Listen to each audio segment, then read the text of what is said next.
Our summer road trip focused on the 395 highway along the Eastern Sierra mountain range in the Inyo and Mono County. It started late Friday night at a primitive camp spot along Hog Back Creek. Night number 1.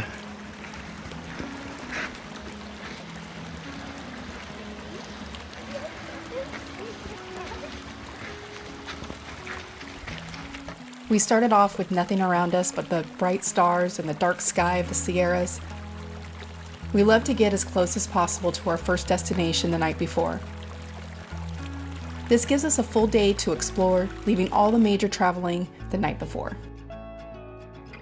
Our first stop along our 395 tour was Boaty Ghost Town.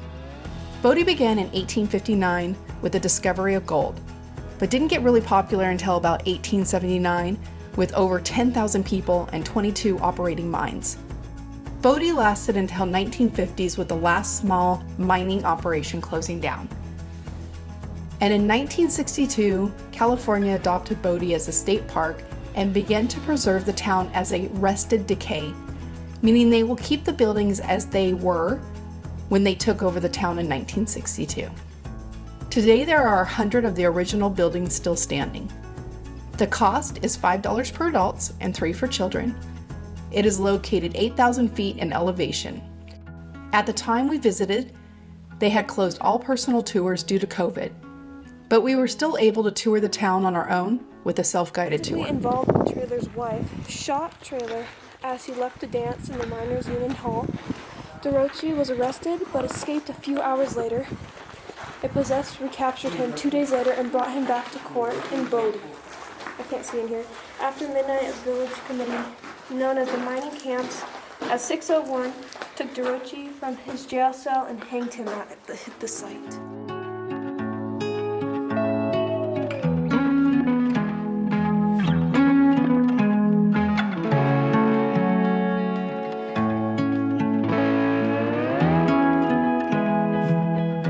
There was so much to see as we toured each house and shop. All the items that were left in the stores and homes were still there, giving us a glimpse into history of the town. Our second stop for the day was Travertine Hot Springs, located between Boaty and Bridgeport.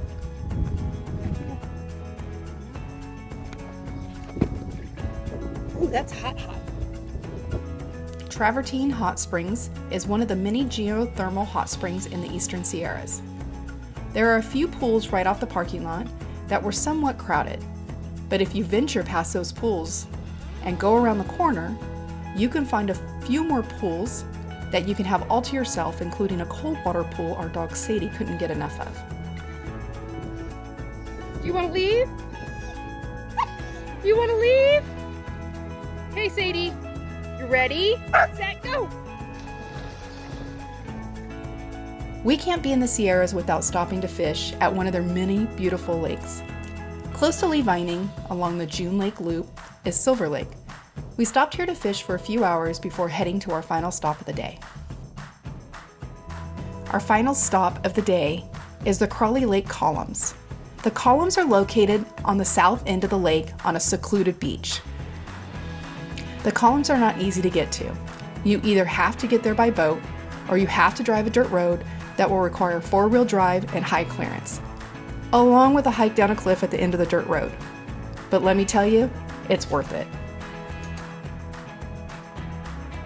The columns that stand about 20 feet tall were believed to be formed when cold water became steam that mixed with the ash as a volcano exploded over 760,000 years ago.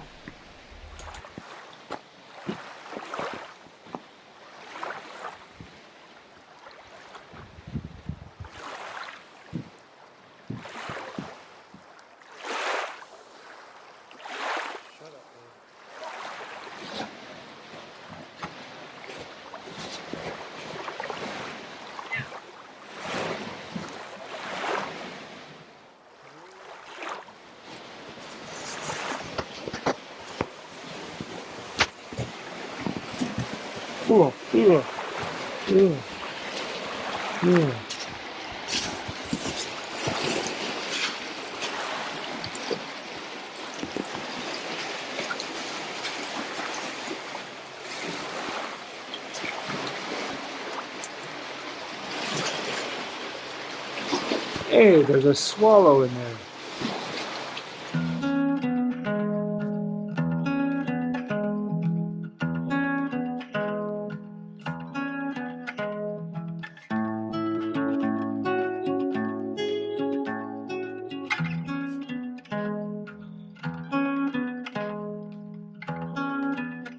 We got up bright and early and headed to our first spot of day 2, the Cottonwood Creek charcoal kilns. As we pulled off the road, we were surprised to see the wild horses of the Sierras.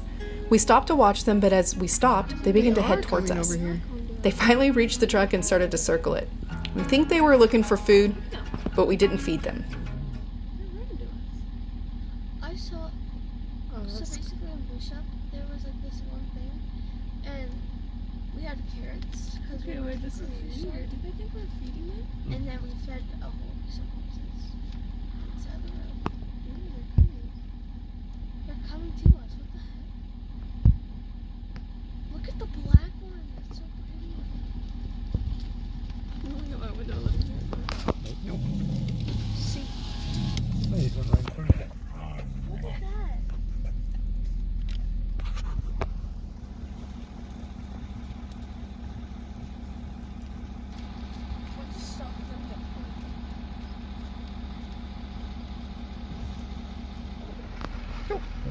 Oh, Sadie, stop.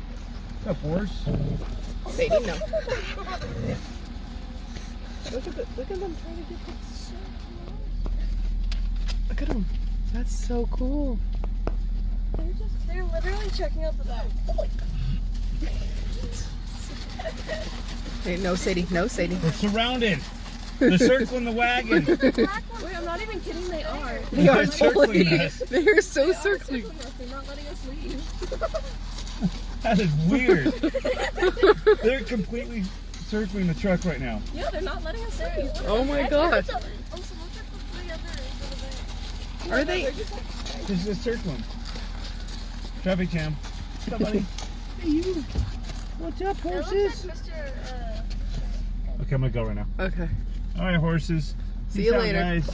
That's so crazy. They were just circling us.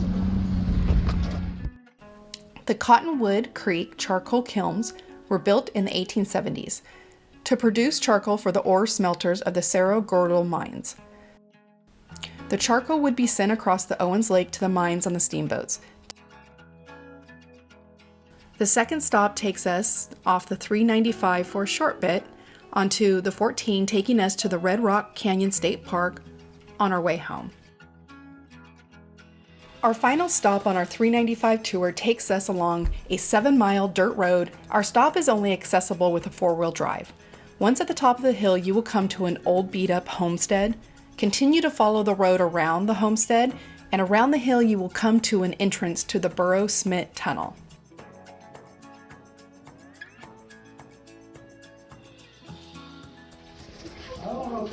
How far does it go? We just walked this for miles. The tunnel is a half-mile long. It is 6 feet tall and 10 feet wide. Hold on. Tunnel behind this door extends back about 41 to 35 feet. It's being used to store maintenance hardware for the tunnel. The vehicle There's a uses- car.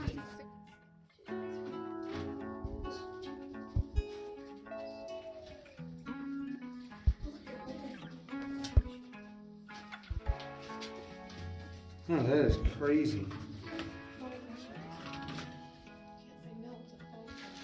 Look at they had electrical in here too. Yep.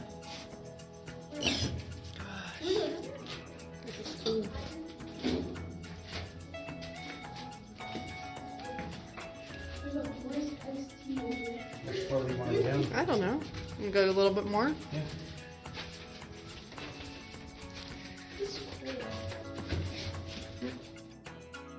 William Henry Smith began digging this tunnel in 1900, so that he had a safe travel for his burros to move his ore to the smelter. He dug the tunnel through solid granite using only a pick, a shovel, and a 4-point hammer. This was in the beginning.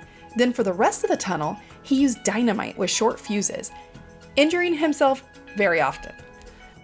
It is estimated he moved 5,800 tons of rock with just a wheelbarrow. He finally finished this tunnel in 1938. That's 38 years later. He moved after the tunnel was finished, never using it to move his ore through the tunnel. He worked so hard to build.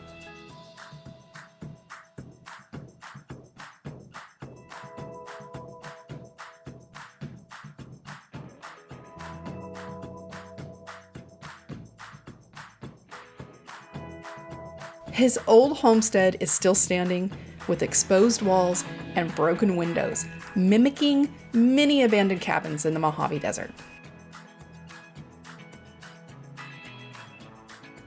If you would like detailed directions on the locations in this clip, click on the link below in the description. If you enjoyed this clip, leave a comment about your favorite part. Also, don't forget to like and subscribe to our channel to get updates on our adventures. Thanks for watching.